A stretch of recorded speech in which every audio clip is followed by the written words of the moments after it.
ओवैसी को इसलिए वो गठबंधन में नहीं ले रहे हैं कि वो 8वीं पास है और वो बालिस्टर है। वो इनके जैसे जैसे उनके सामने टिक नहीं, पूरे हिंदुस्तान में कोई आदमी उनका टक्कर नहीं ले सकता। पूरे हिंदुस्तान की बात बता रहा हूँ। ओवैसी साहब को इसलिए कर रहा हूँ कि वो पूरे देश में जितना भी कोई मसला उठता है, हिजाब का मसला हो या गाय का मसला हो या दंगे का मसला हो या हिंदू मुसलमान का मसला हो, हर बात में वो बोलते हैं और तरीके से बोलते हैं। जितने दंगे, जितने फ्रॉड काम, जितने मामला ख़राब, सब जो है बीजेपी में हो रहा है। मैं लिख के दे रहा हूँ, ये टिकट जो है ये आसिफ को मिलेगी, इसके अलावा किसी को मिलेगी ही नहीं।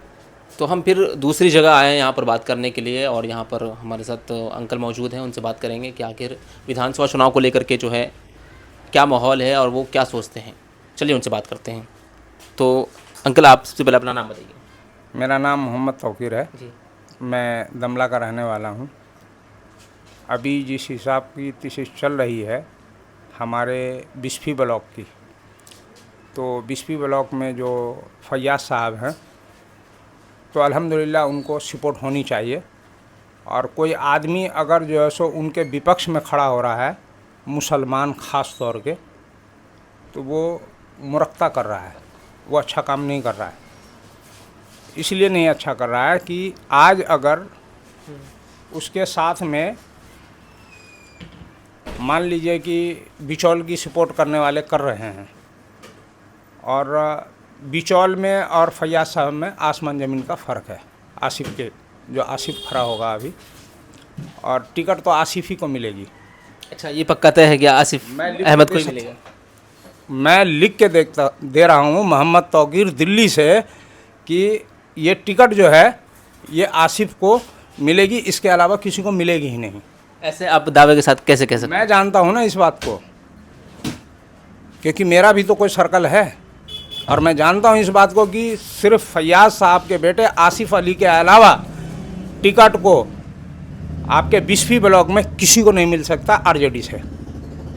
और बोलिए, इससे बड़ी बात क्या कहूँ? आप बिहार की बात करेंगे तो इस बार किसकी मतलब सरकार आने वाली है, क्या बदलाव होगा? सरकार तो बदलाव होगा, क्योंकि सरकार में हमारे ओवैसी साहब हैं, वो भी बड़े दमखम से लगे हुए हैं, और इंशाअल्लाह रहमान ओवैसी साहब की बढ़िया सीट आएगी इस दफ़ा।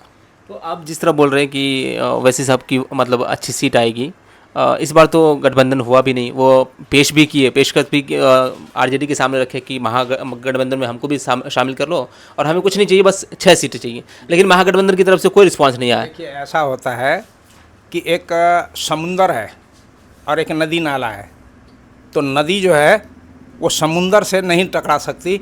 ओवैसी को इसलिए वो गठबंधन में नहीं ले रहे हैं कि वो 8वीं पास है और वो बालिस्टर है। वो इनके जैसे जैसे उनके सामने टिक नहीं, पूरे हिंदुस्तान में कोई आदमी उनका टक्कर नहीं ले सकता। पूरे हिंदुस्तान की बात बता रहा हूँ। राजनीति के अंदर में कोई ऐसा राजनीतिक वाला नहीं है जो उनका मुकाबला, उनके बात का सवाल का जवाब दे सकें। ठीक है, तो सबसे बड़ी बात यह है कि उसको ये पता है कि अगर मैं उनको गठबंधन में रख लिया तो वहाँ का कुछ ना कुछ उनको बड़ा हाई लेवल का पोस्ट मिलेगा, और वो लेंगे। छोटे मोटे काम में तो करेंगे नहीं वो। और लोग जो कहते हैं ना कि वो बी टीम है, मैं कहता हूँ ये दोनों बी टीम है। ये लोग बी टीम है, ये लोग जितवा रहे हैं।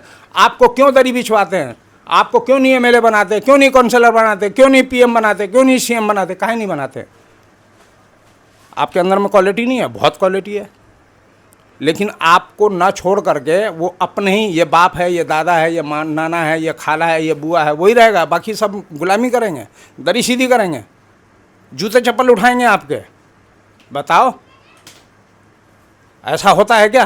तो एक तरफ आप कह रहे हैं कि बिस्फी विधानसभा क्षेत्र में जो है वो आसिफ अहमद को, मतलब आसिफ अली का मैटर अलग है और ओवैसी का मैटर अलग है, और इसके बीच में जो आपने अभी कहा, इसका क्या नाम है, इसका लालू जी के बेटा का क्या नाम है? तेजस्वी यादव। तेजस्वी यादव।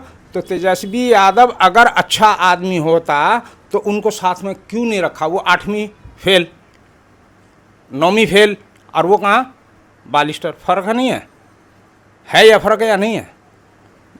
तो अगर मान लीजिए बिस्फी विधानसभा क्षेत्र में ओवैसी साहब अगर अपनी पार्टी से किसी कैंडिडेट को खड़ा करते हैं तो फिर ऐसे में तो वोट कटेगा। कोई बात नहीं है, कटने दो। हम तो कहते हैं कि अगर ओवैसी साहब खड़े होंगे ना 500 वोट कटेगा, मजबूत 500 ये तो दिखेगा ना कि हाँ 500 वोट लेके आया है ओवैसी साहब, या 5000 वोट लाया है। ऐसा नहीं है कि 500 वोट लाएंगे, वो भी 10,000 वोट लाएंगे, 15,000 वोट लाएंगे। ऐसे में आसिफ अहमद का नुकसान नहीं होगा? हो जाने दीजिए, बिचौल जीत जाएगा। वही तो बोल रहे हैं। आप मेरी बात नहीं समझ रहे हैं। आप ये बताइए मुझे कि जब उसको टिकट दिया, इसी को टिकट देगा, तो ये आप जो दूसरा नंबर है इसका, क्या नाम है उसका, जिलानी साहब के लड़के का, तो वो काय को कूद रहा है? नहीं कूदना चाहिए, उनको फिक्र होना चाहिए या नहीं? अब ओवैसी साहब अगर किसी पार्टी को, किसी बंदे को खड़ा करेंगे, वैसे उम्मीद नहीं है कि कोई खड़ा होगा।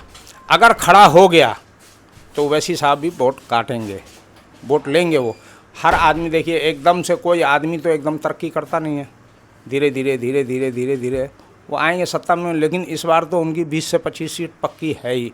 ओवैसी साहब की? जी जी, इसको कोई नहीं हरा सकता। और इस बार दिल्ली इस में तरफ सीटें ज़्यादा मिलेंगी उनको, सीमांचल की तरफ या फिर इस तरफ? नहीं, उस तरफ ज़्यादा मिलेगी, सीमांचल की तरफ। हाँ, उनकी 20 से 25 सीट पक्की है, मिलेगी मिलेगी, या कुछ भी कर ले कोई, कितने भी दम लगा ले। आप किस पार्टी को सपोर्ट करते हैं? मैं किसी पार्टी को नहीं सपोर्ट कर रहा हूँ। मैं तो भाई आसिफ को इसलिए सपोर्ट कर रहा हूँ कि मेरे गांव का बच्चा है, मेरे मोहल्ले का बच्चा है, मेरे एरिया का बच्चा है। बात को समझ रहे हैं ना?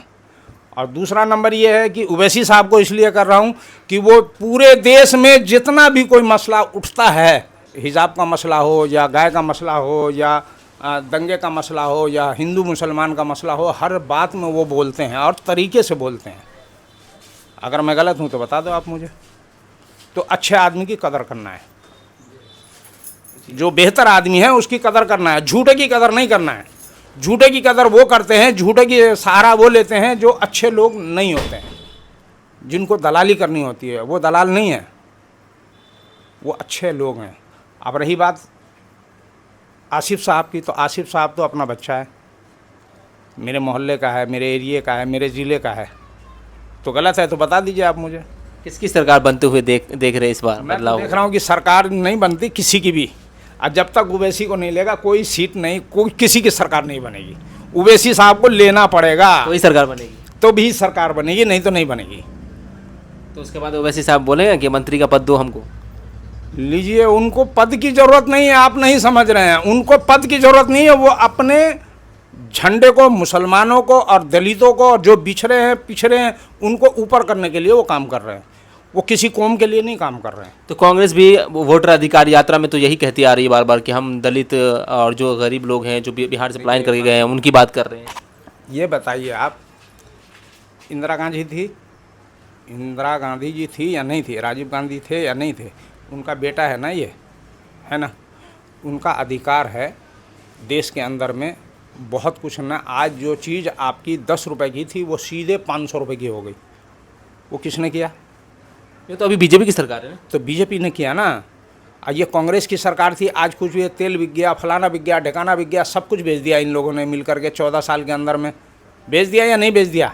11 साल 12 साल हुए अभी, और आज वो 70 साल का हिसाब मांग रहे हैं। साला खुद जो नोट छापा उसको जो है सो 1 साल 2 साल नहीं चला सका, वो 70 साल का हिसाब ले रहे हैं। बताइए आप। बीजेपी की बात कर रहे हैं। हाँ, तो कहाँ से अच्छा है बताइए? जितने दंगे, जितने फ्रॉड काम, जितने मामला ख़राब, सब जो है सो बीजेपी में हो रहा है। कर रहे हैं या नहीं कर रहे हैं? इसको बंद करा दो, उसके यहाँ ईडी भेज दो, उसके यहाँ सीडी भेज दो, उसके यहाँ ये भेज दो। क्या कर रहे हैं वो? राजनीति कर रहे हैं वो? नहीं, वो आप लोगों को अनपढ़ बनाना चाहते हैं। पूरा देश अनपढ़ है और हम हुकूमत करें। बात को समझ रहे हैं? एक बालिस्टर जो है सो छोले बेच रहे हैं और वो एक अनपढ़ आदमी देश चला रहे हैं। तो फ़र्क है या नहीं है? है ना? तो दिक्कत है या नहीं है? हमको किसको चुनना चाहिए बताओ? वो तो आप बताएंगे, आप वोटर हैं बिहार के। नहीं, आप भी बताएं ना कि आप ही तो बिहार से ही हैं। हम तो बिहार से हैं, लेकिन आप बताएंगे ना, आप वोटर हैं, हम आपसे जानने के लिए आए हैं। मैं तो ये चाहूँगा कि मेरा जो देश का प्रधानमंत्री हो या राष्ट्रपति हो या सीएम हो या आपका क्या नाम है एमएलए हो, वो पढ़ा लिखा होना चाहिए, अनपढ़ नहीं होना चाहिए, गधा नहीं होना चाहिए, पढ़ा लिखा आदमी होना चाहिए, या कोई भी हो। चलिए, बहुत बहुत शुक्रिया बात करने के लिए। अगर गलत बोल दिया तो